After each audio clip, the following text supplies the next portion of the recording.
Hello and welcome to Stretford Paddock. My name is Joe, that is Jay, and we need to talk about goalkeepers, Jay. Andre Onana has been linked with a move away from Manchester United, or more accurately, Man United have been linked with a transfer to replace him. And it's not just one, there's a few names on the radar, and we need to talk about whether we do need a new goalkeeper, whether Onana can do it for Manchester United, and if we do, who should we get? Because there's, like I said, lots of names have been mentioned. Andre Onana is clearly under huge pressure at Manchester United. We'll get into some of the stats and the details in just a minute. But first of all, Jay, do United need a new goalkeeper?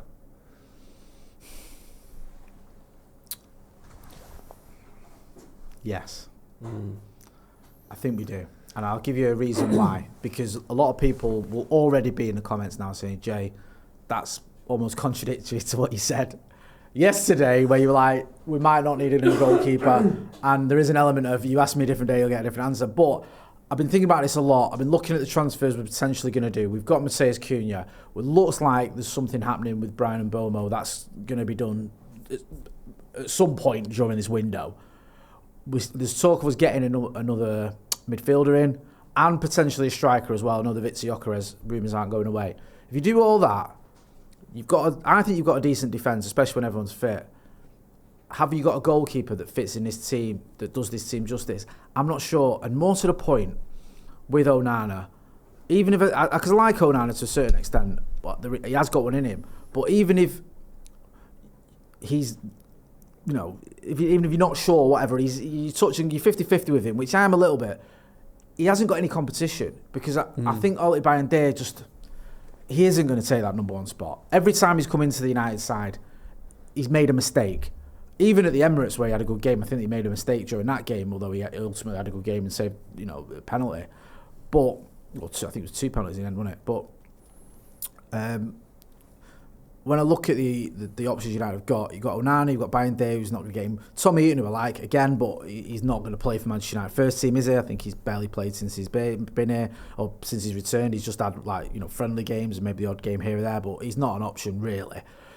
So I just don't know if Andre Onana does this team justice. That's the sort of feeling I'm coming around to.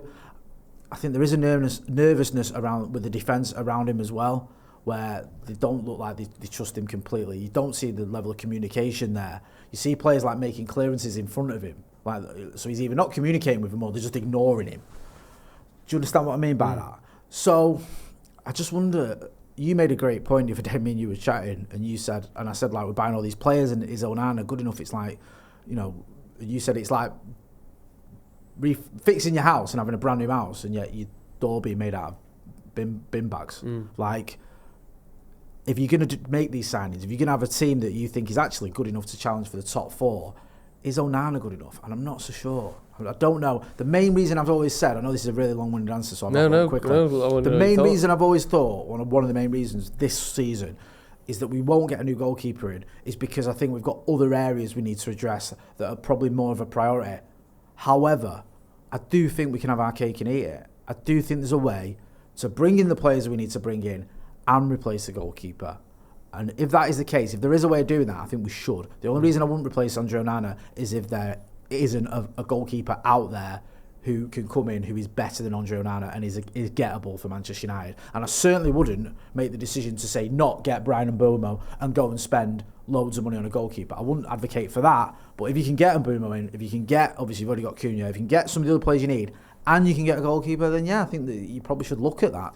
Yeah, to be honest. I mean, there's a lot of things to go through in there. Like, he obviously had a average. It's weird with him because he's either really good or really crap. Like, he's not someone that is consistently bad or consistently good. It's like it's real feast or famine with him. And I think there is a high-level keeper in there somewhere. Like, I can see at times he reads the game well. He has had some very good saves in the past. He's not someone that's just got a real obvious complete weakness that gets him, he gets it wrong every time. His passing is very good, and I think we take it for granted a little bit, but his passing range is good, and I know he's given the ball away a few times, but generally speaking, in the last 2 years, he's not made loads of errors trying to play out from the back. He is good at that. But I just think that these narratives build at Man United, and because he has had these real noteworthy spells of being terrible for many games in a row, or terrible moments in many games in a row, it just feels like the confidence in him is going to take a couple of years to come back, or to build. And I don't know if he's got that. I don't know if we've got that as a team. I do worry that you're never going to have a set of teammates in a club and a fan base that truly accept and back this goalkeeper. And if he has any mistakes in those 18 months to 2 years it's going to take, he's going to be back at square one again. I just think you've been here for 2 years and now people are more uncertain than ever.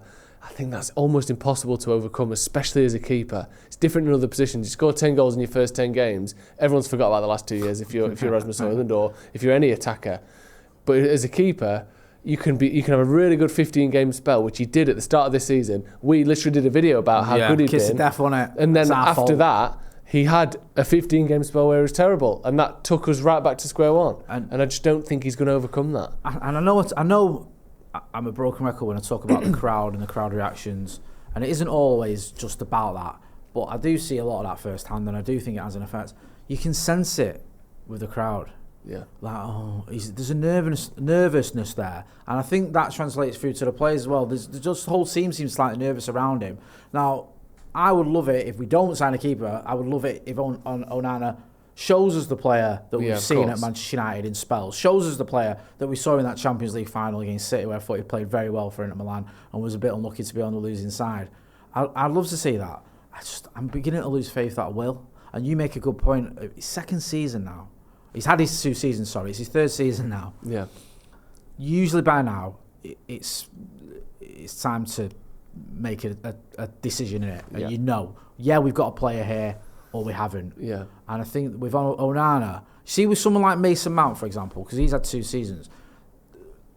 I mean, I'm not saying that Mason Mount's done well, I don't think he's been good enough at all.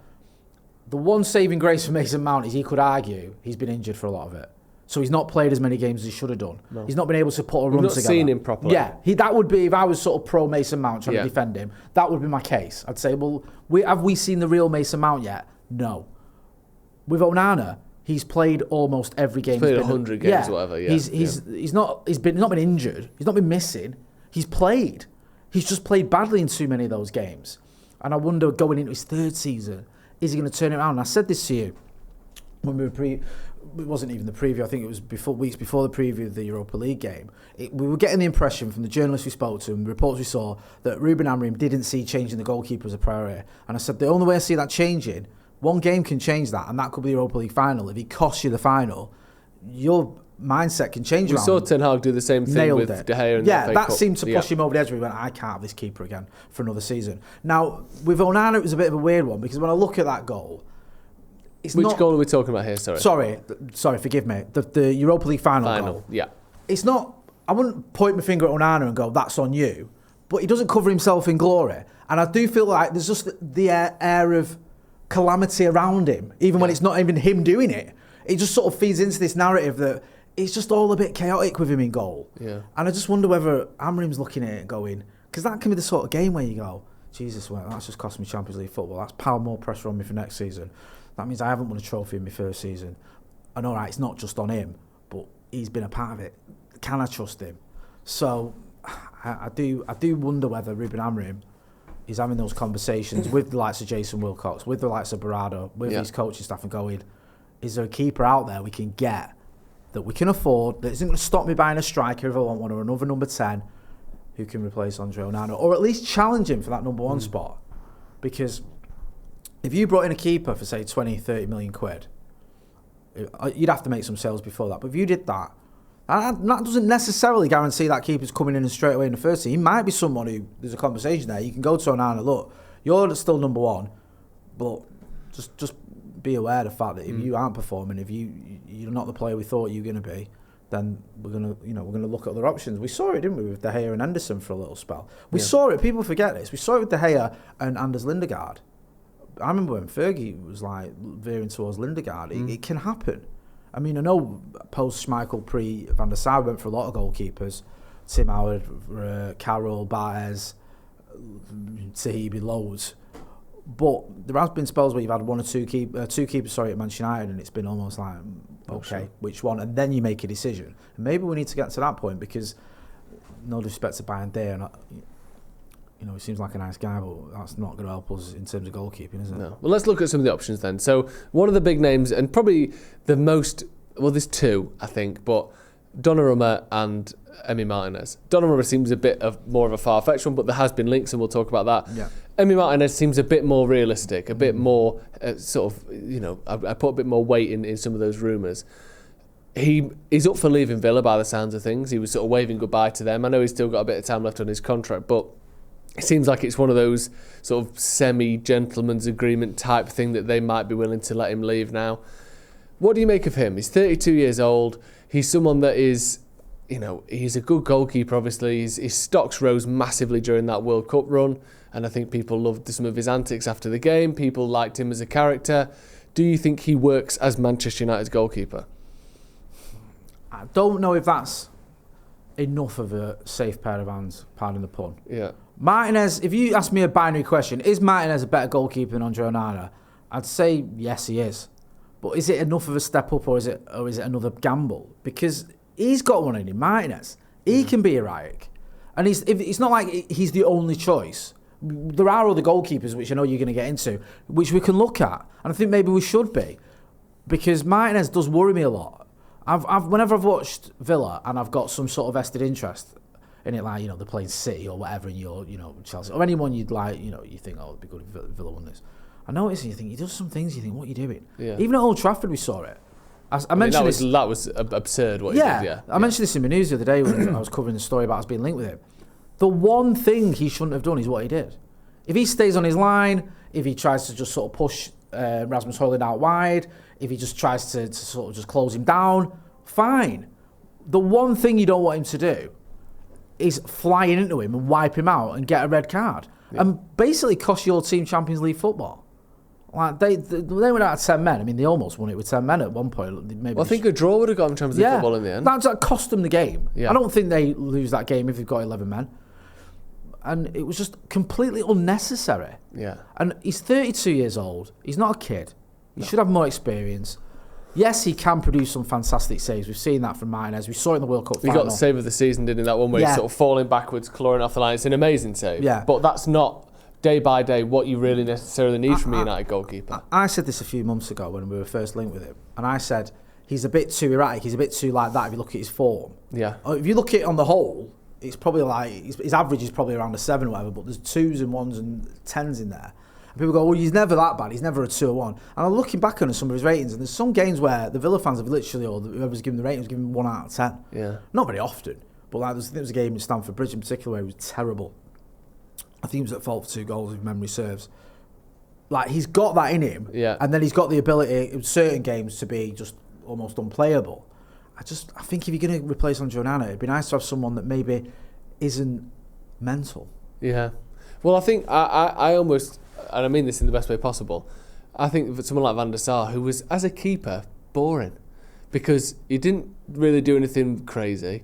He never got sent off for no reason. He never, and he's made up for his mistake with an amazing... It was just the right thing every single time.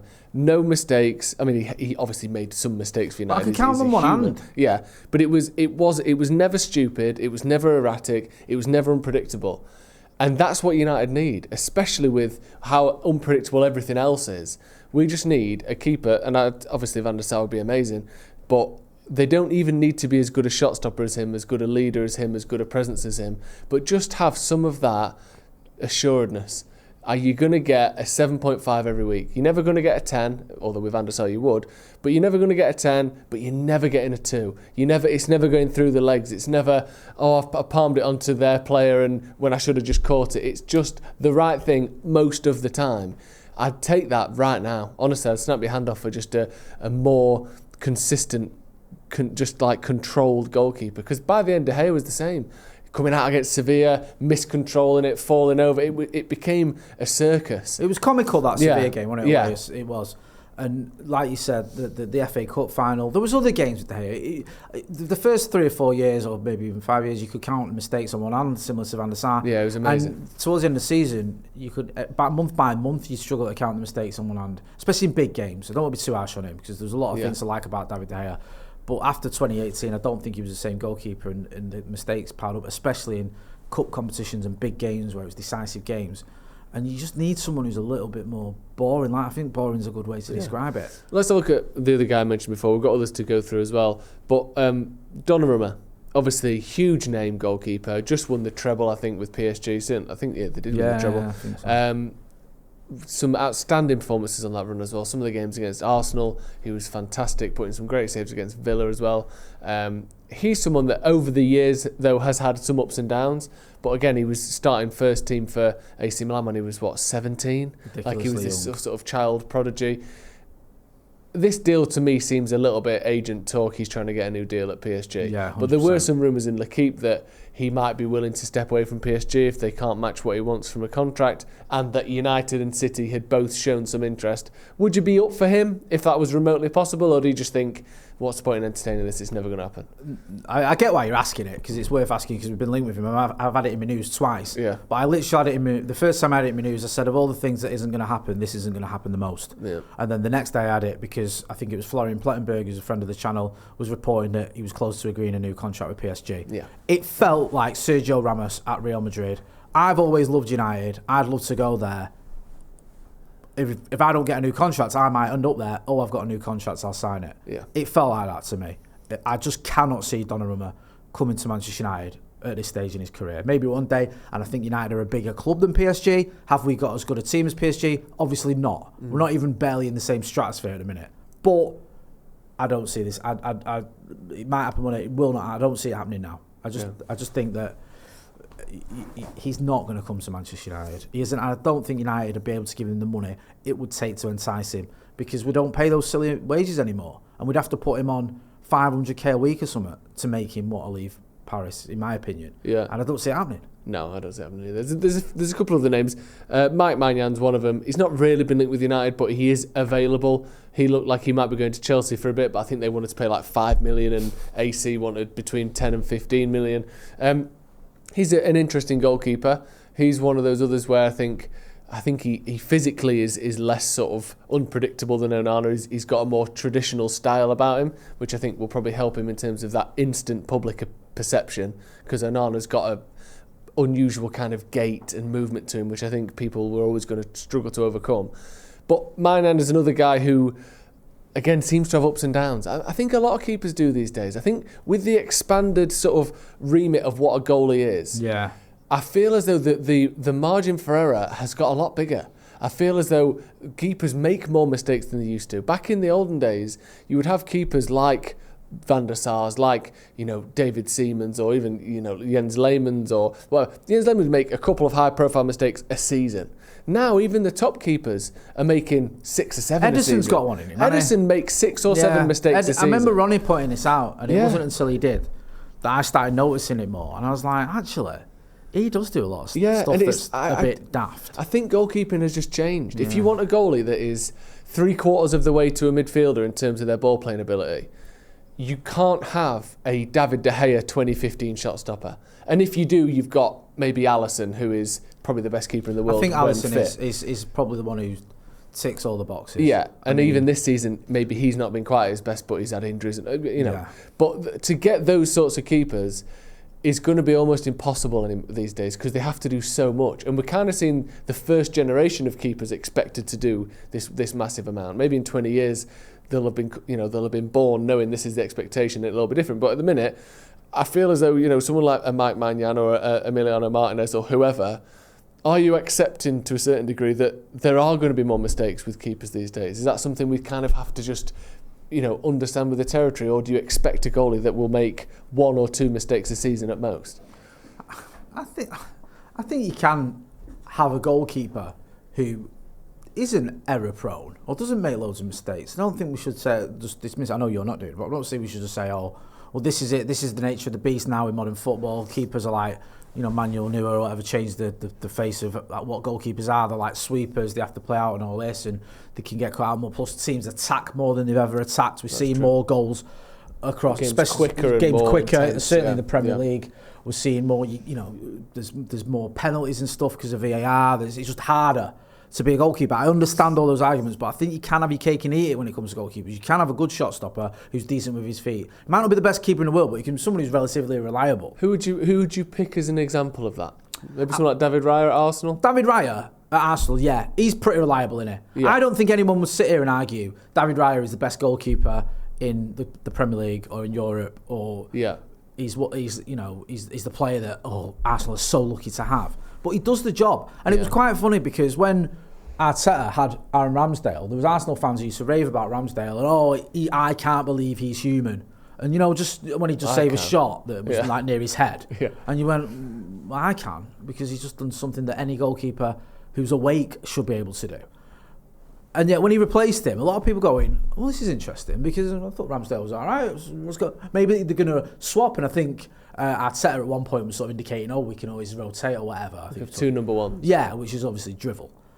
But then once Ramsdale went, people went, actually, there's a goalkeeper who isn't a lunatic and erratic, and he might not be the greatest goalkeeper on the planet. Yeah. What he does is he gives you the 7s out of 10 you need. And I could quite feasibly see Arsenal winning a league or a Champions League with David Raya in goal. Yeah, I don't think that's beyond the realms of possibility. No. I'm not saying they're going to, but it could happen. Yeah, he's not a limiting factor to that type of success. You can't tell me that Arsenal couldn't get 90 points in a Premier League season with him in goal. Yeah. They could. They basically have. Yeah. So, it's a good point. Yeah. So, that's the type of goalkeeper where you go, is he the best goalkeeper in the world? No. Is he someone you're like, oh my God, we've got to get David Raya? No. But does he do the job you need him to do to challenge for the top honours? Yeah. If there was a goalkeeper that United could get that you're aware of, who would it be? Is there a name that stands out, or is it more of a case of leave it to the scouts? It's one of those weird positions, isn't it, where you're almost buying someone's brain as much as you are their goalkeeping ability, especially at the top level. It's how do you manage those? It's like buying a tennis player or something. Yeah. How do you manage the stress and the pressure of being Man United's keeper? It's one of those things where not even necessarily having Premier League experience can be enough. Now, I liked Bart Verbruggen when he was at Anderlecht, and I was like, we've been linked with him, and it wasn't just because I liked his name. He's done all right at Brighton, but has he done enough to make you think he's ready now to make the step up to Manchester United? Not sure. I'm not sure. And this is, I'd love to sit here and go, told you we should have got him. But I think if you look at the numbers and the stats, they're very similar to Andre Onana. It doesn't strike me as it's an obvious step up. You look at some of the other names we've been linked with. James Trafford's one we've been linked with, I think. There's a player that I think we could get. Well, sorry, start that sentence again. There's a player that I don't think we could get, but I would have. I think I know who you're going to say. Go on. Nick Pope. Yeah. Nailed it, bro. Well, he's not guaranteed to start at Newcastle now. That's the thing. But he can't play up for the back very well. He can. Yeah. But I'd stomach that because I think he's a very good shot stopper, and I don't think he's calamitous in any way. Even if he can't play up the back greatly, I think. See, this is the issue we've got. It's so many ifs and buts and maybes. I'm going to be sort of annoying people here. If you had Martinez in this team, that helps the goalkeeper out so much playing out from the back, because Martinez can. Lissandro obviously not. Sorry. Yeah. Good point. If you have Lissandro Martinez in the team, he helps the goalkeeper so much because he's so good on the ball. You can fizz one into him with he's surrounded by players, and he'll get out of trouble and he'll do something. Or he can come short for it, and you can give it him, and he'll turn and he'll get off on his toes and he'll do something with it. Yep. Now, there's a little element of that with Lenny Yoro and De Ligt as well, and even Maguire. It's not like he's the only one in the team, even Masraoui. They've all got it in him, but he's different gravy with it. Yeah, and I think if you had him in the team, then maybe someone like Nick Pope, get away with that, because your Nick Pope can go, Martinez, you come short, yeah. And you play out from the back like that. That makes sense. Yeah, I get it. So, again, that's lots of ifs and buts and maybes. But if we sign Nick Pope, let's just assume, like say Newcastle get a new keeper, he's not willing to be just sat on the bench for the rest of his career. He's getting on a bit as well, isn't he? And he's like, right, what a move. And United went, he's a stopgap for a year until we go big next 10 summer. 10 million or something. Yeah. I'd have that. I don't know, with Newcastle, they're a bit aggy with us as well, aren't they? And it'd be like, you know what I mean? Yeah. You can see them being like, we're not selling to you because we hate you. Like, you shouldn't have took Dan Ashworth, should you knobheads? So that'd be one that just off the top of my head, I think is doable. I don't know. You Juicy, you've probably got a bigger list than me. I know I don't know. You've looked at a lot. I'm up for letting us get someone who we didn't know about. Yeah. I look at the top keepers who are available. Pope is a decent shout because he's gone from being like Newcastle fans' favourite player to not even getting a game and they're all fine with it. So I don't, that would be doable. But I've seen him at times look really shaky with the ball. I get your point there. And that would worry me. I think go out and find someone. 8 million quid, 10 million quid, I love 15 the fact you're saying quid. that, because not enough. I think not just us on this channel, but as well on YouTube and wherever, people are pundits and they go, they expect you to have all the answers, and it's okay to say, you know what, we've got a scouting department. Yeah, we've got, what is it, 200 odd scouts. Yeah. Like I trust them to be able to find a keeper that, if nothing else, can challenge Onana next season, if not take over from him. Like, 24th, 25-year-old, maybe playing in a country we don't always buy from. Look at Belgium, Austria, Portugal. Like I know, like we don't typically buy players from those sorts of nations, or Belgium and Austria in particular. Find someone there. Yeah. The way that they found Bart Verbruggen from do a bit of scouting. Do that. Like that's what you're there for. Yeah. So there should be a list. There should be some analytics where they can go, actually, the difficulty you've got with goalkeeper at United. You mentioned it earlier. If you come into United as a striker, Chido, and this isn't a criticism of Chido before anyone gets carried away. You come into the United team. I love Chido. I think he's a great player, and I think he's going to have a successful career. He's had 10 games, shall we say, appearances for United. He's not scored. I know he scored in a friendly the other day, but in professional, in his first team games that matter, is competitive games, he hasn't scored. I don't think anyone's questioning him. I think everyone's going, why has he not scored? What is rubbish? If you're a goalkeeper and you come into United and in your first 10 games you concede a load of goals, you have games where you've not done what you should have done. Yeah, you get criticised, you get questioned. It can affect your confidence. There's nowhere to hide when you're a goalkeeper. You can be a striker who doesn't score. You can be a winger who tries to take on the fullback 8 times and 7 times is unsuccessful. But that one time you get past him and everyone thinks, do you remember you beat him and whipped in a cross or scored a goal, whatever. Yeah. The goalkeeper, it's an unforgiving place to be, a Manchester United goalkeeper. I think Gary Neville said it's the hardest job in football when we signed Onana. I think he's right. I think Manchester United has more pressure than any club, almost bar Real Madrid perhaps, almost any club. Like they expect, it's weird because United we're pretty terrible, but we have expectation, and it's and all the eyes are on us. Yeah, like, we're the most spoken about club in the world. So the goalkeeper is going to be scrutinised at United more than any other club almost. So if you come in and you struggle, you're up against it. So that's the thing. The only way to find out if someone is actually good enough to play for Manchester United is to sign him and let him play for Manchester United. Yeah. Because I looked at Andre Onana in that Champions League final, and he looked like a player that had confidence, belief, could play out from the back, could shot stop, wasn't getting bullied. You remember him going toe-to-toe with Erling Haaland, going mad with him. Brilliant. He comes to United, and I haven't really seen that in him at all. No. And I think there is an issue of, I don't know if it's the Premier League and the pressure and the standard there, or whether it's the United thing. Because I remember, Victor Valdez, when he came to Man United, he was the starting goalkeeper for potentially the greatest team of all time. That Barcelona side that won everything. He was in net for most of those games. And certainly a lot of those iconic, just utter control, destruction games that Barcelona had, he was in goal for a lot of them. And he came to Man United and looked like a well below average goalkeeper. Yeah, he was terrible. He was a disastrous move as well when he fell out with Van Gaal. It was a terrible move, and he thought there's no way that this guy that has literally played 350 games for Barcelona in this incredible era could come here and be anything other than at least good, at least very good. Shocking. So I do feel as though is that the team that was in front of him that we didn't have here? Was that the pressure of Man United? Was that the speed and the pressure of the Premier League? I don't know what it was. And then presumably the fact we bought him suggests that Man United didn't know what it was either and didn't expect it to go the way it did. But I do think that there's just an intangible with goalkeepers that you just have to get right. Like and I think we can do that. I think not spending 50 million is a good start because that puts a crazy amount of pressure on someone. I think getting someone who either has Premier League experience or certainly top level experience and winning things, and maybe even someone who's had ups and downs in their career or as a team and has overcome that, someone who's got a bit of fortitude about him, and someone, and again I hate to say this because I think it's such an unfair thing that Onana's diving technique, his literal physical movements are slightly unorthodox, and that might have counted against him. Someone who just looks a bit more sort of safe. Someone who looks a bit more what's the word? Assured. Yeah, and kind of traditional almost. Yeah. I know, again, it's not really fair on him, and if you look at the numbers, Onana's always weirdly higher than you think in terms of his save percentage and stuff. It's never amazing, but it's never as bad as you're expecting it to be. I think the way he moves is unorthodox, and that doesn't help him as well. So tick a few of those boxes, and I think we can get someone that's certainly worth a few years at least. Yeah, I mean, you're right to point out with Victor Valdez the fact that he struggled and he looked so bad. And when I was younger, I mentioned it earlier, but after Schmeichel, no matter what we did, it didn't work. Bosnich had been at the club. He'd been at Villa. He'd been in the Premier League. He'd done very well at Villa. Came at United, and he was a shambles. Yeah. Fabian Barthez has won a World Cup. He was regarded as the best goalkeeper in the world.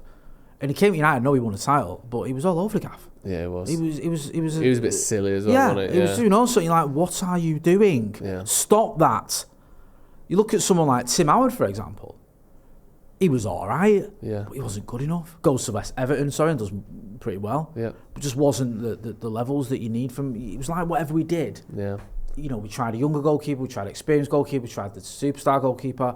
We just couldn't get it right. And that is a team that had some world-class defenders in it. I know we've got good defenders now, but you know that team had much better ones. It wasn't until we went and got 35-year-old Van der Sar from Fulham that we actually got it right. This time round, replacing De Gea, I mean, we've only had one goalkeeper, haven't we, really, who's come in since De Gea, and that's Onana. I know Bayern Day's played a few games, but it's been Onana who's been the number one. But he has struggled, and yeah, I think you're right. I think it's one of those where the scouting department have just got to earn their money, really. Yeah, completely agree. Right, thank you very much for joining us. Let us know your thoughts on the goalkeeper.